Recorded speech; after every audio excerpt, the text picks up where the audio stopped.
មនុស្សថ្ងៃនេះគឺបបរអង្ករជាមួយនឹងពទ្រាក្រហមដែលពទ្រាក្រហមគឺខ្ញុំជ្រើសខាងម៉ាក់នេះពទ្រាក្រហមនេះសម្បូរអត្ថប្រយោជន៍ខ្លាំងមែនទែនដែលវាសម្បូរទៅដោយវីតាមីនជំនួយដល់ការលូតលាស់ខួរក្បាលជួយបង្កើនការទល់លាមកបង្កើនថាមពលជួយឲ្យទារកគេងលក់ស្រួល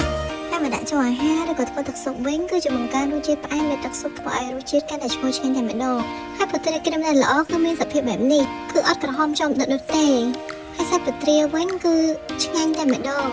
វិធីធ្វើងាយៗមែនតើនៅគ្រាន់តែយើងធ្វើការលាងអង្ករពី3ទឹកបន្ទាប់មកធ្វើការដាក់ដាំជាបបរឲ្យរីកគ្រាប់ល្អ